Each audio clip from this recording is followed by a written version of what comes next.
100 Winters, Retracing the Great Race of Death. Illustrated by Jon Van Zyle. Photography by Caleb Gingras. Written by Jonathan Nathaniel Hayes.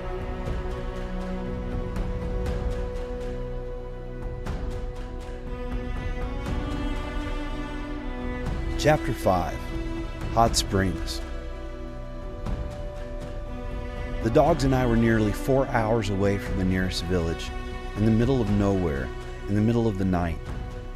It certainly wasn't the time to break through the ice and plunge into open water, but it was to be our initiation, our baptism into the brutal, unrelenting realities of winter travel in the subarctic. This was the crucible to test our fitness for the great race of mercy. Earlier that day, our snow machine support team, Jamie and Jeff, had to backtrack from Talavana Roadhouse to recover the cargo sleds they'd been forced to abandon 2 days earlier on the frozen Tanana River. They returned with the supplies a little after noon. Jamie suggested that rather than scouting forward with cargo sleds in tow, they would make better time by forging ahead again without the cargo sleds to the village of Manley Hot Springs.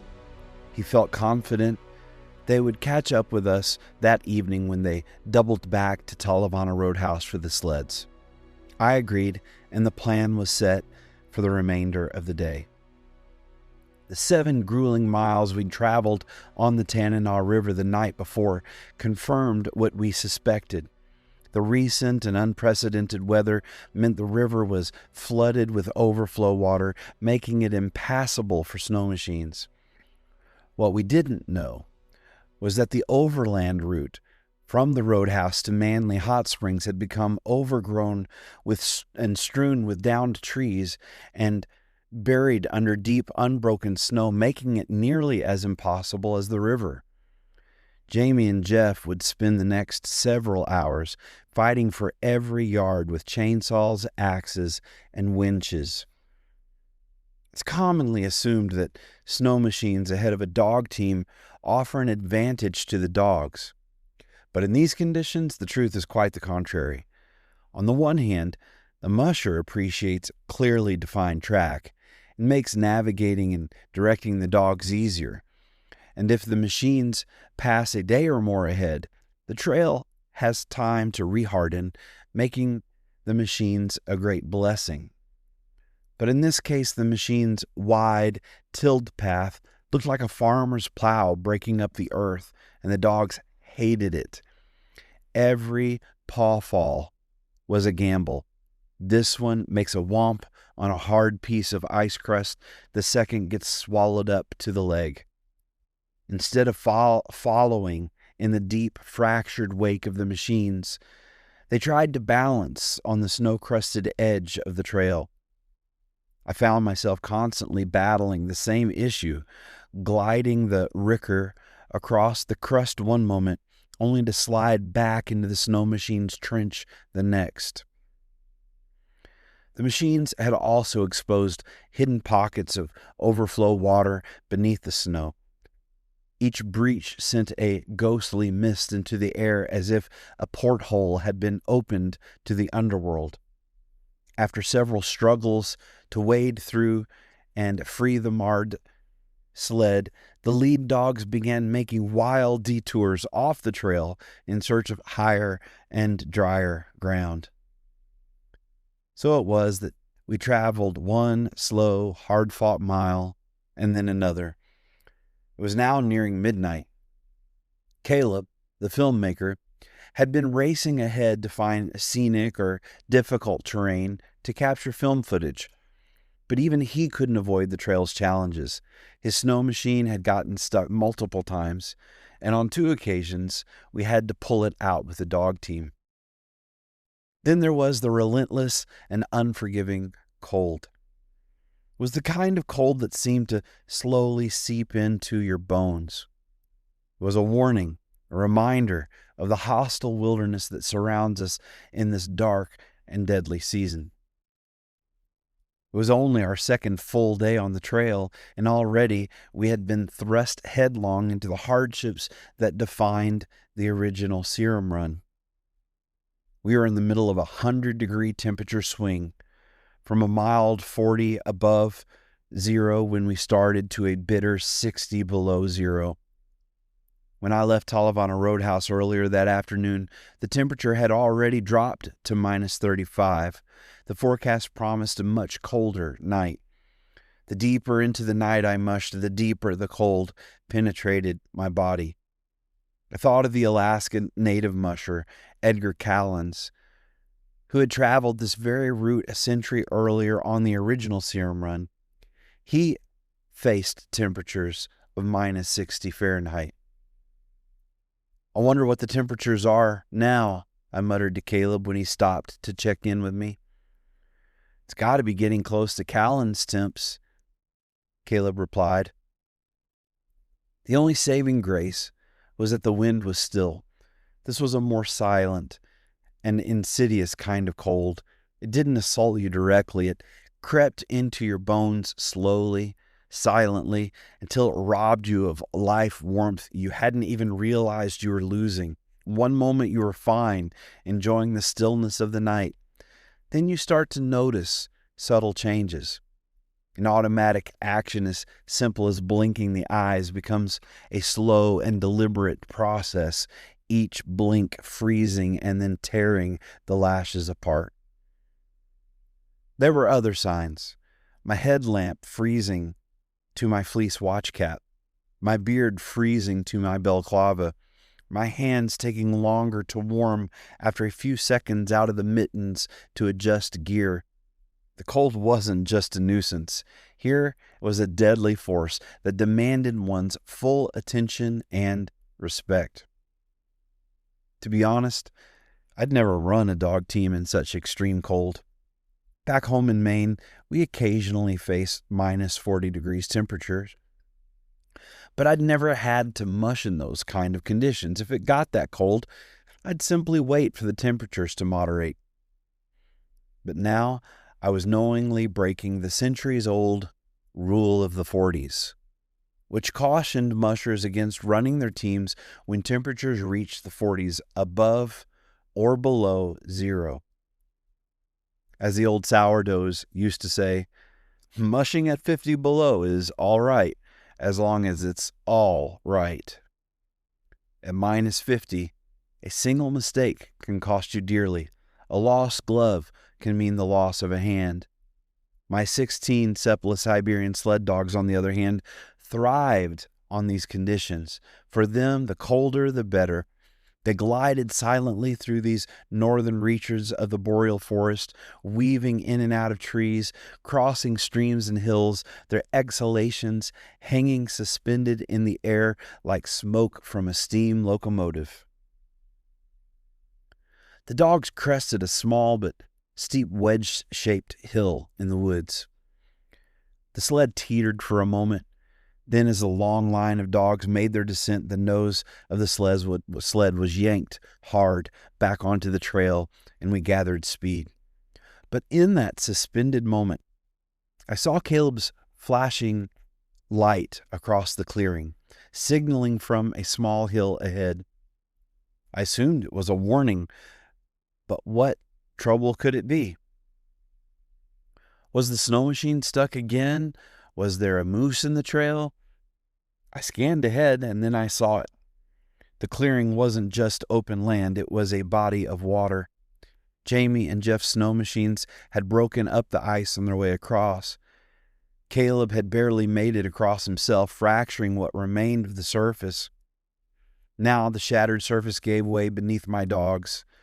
Druid and King were already treading open water, struggling to climb out.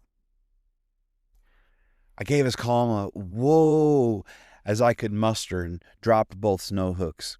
The team jolted to a stop.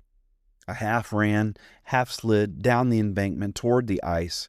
The scene unfolded like a nightmare.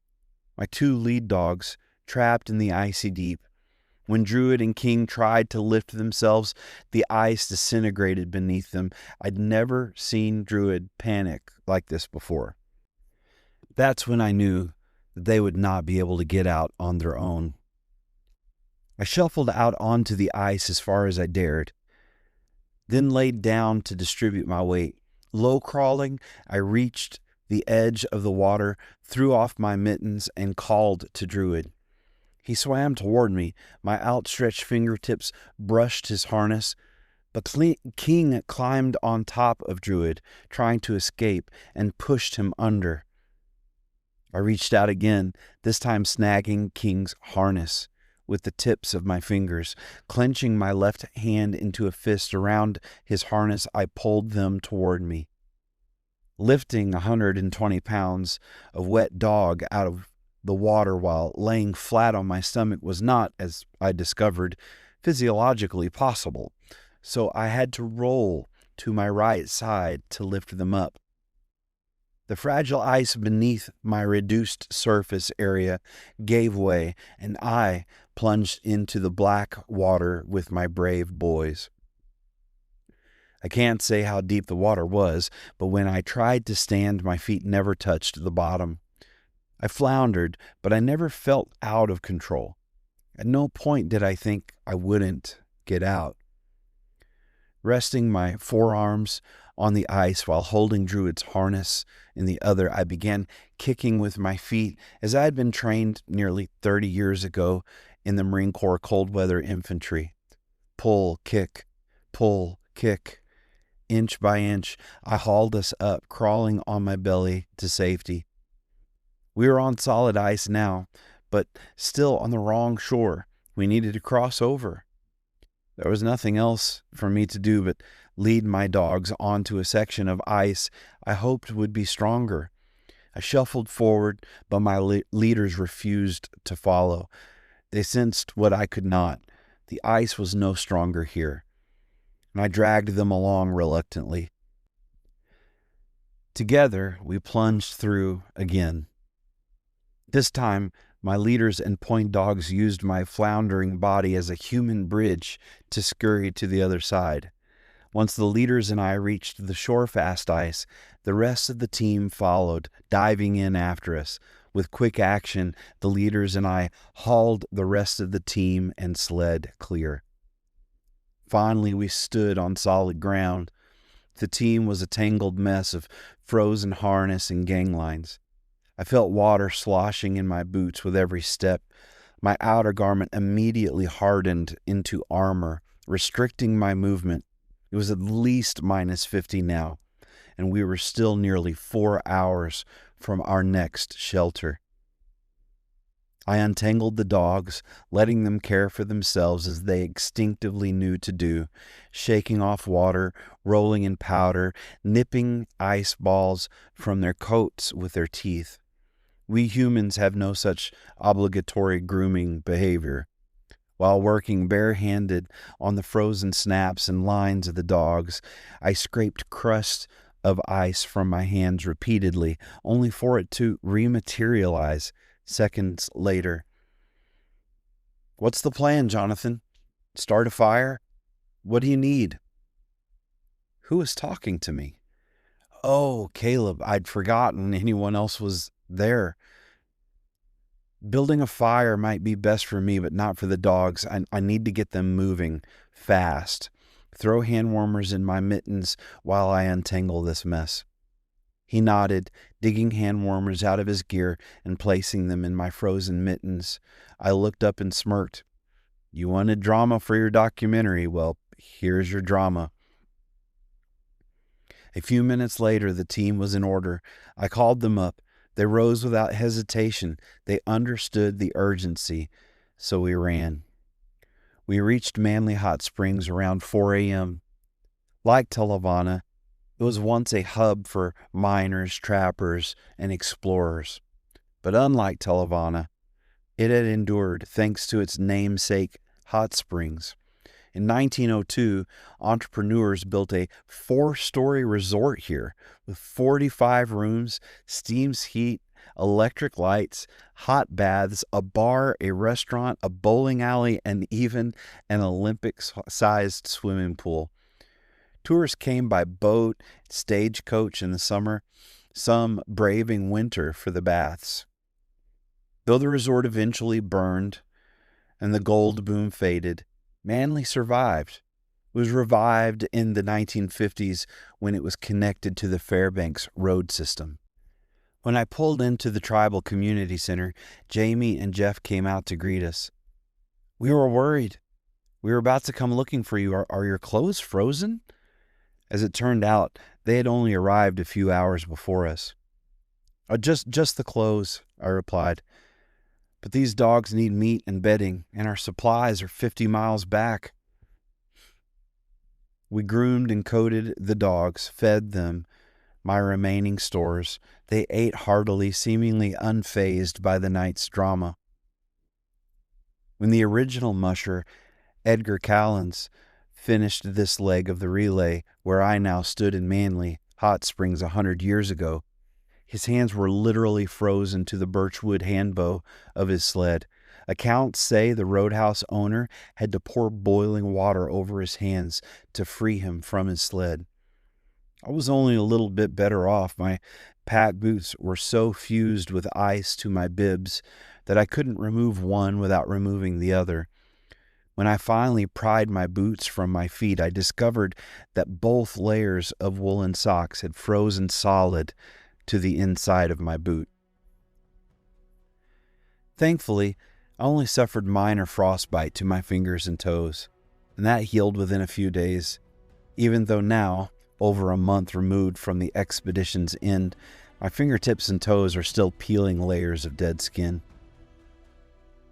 Chief Ray Woods, the Manley Village native leader, stopped by to welcome us a couple of hours after we arrived.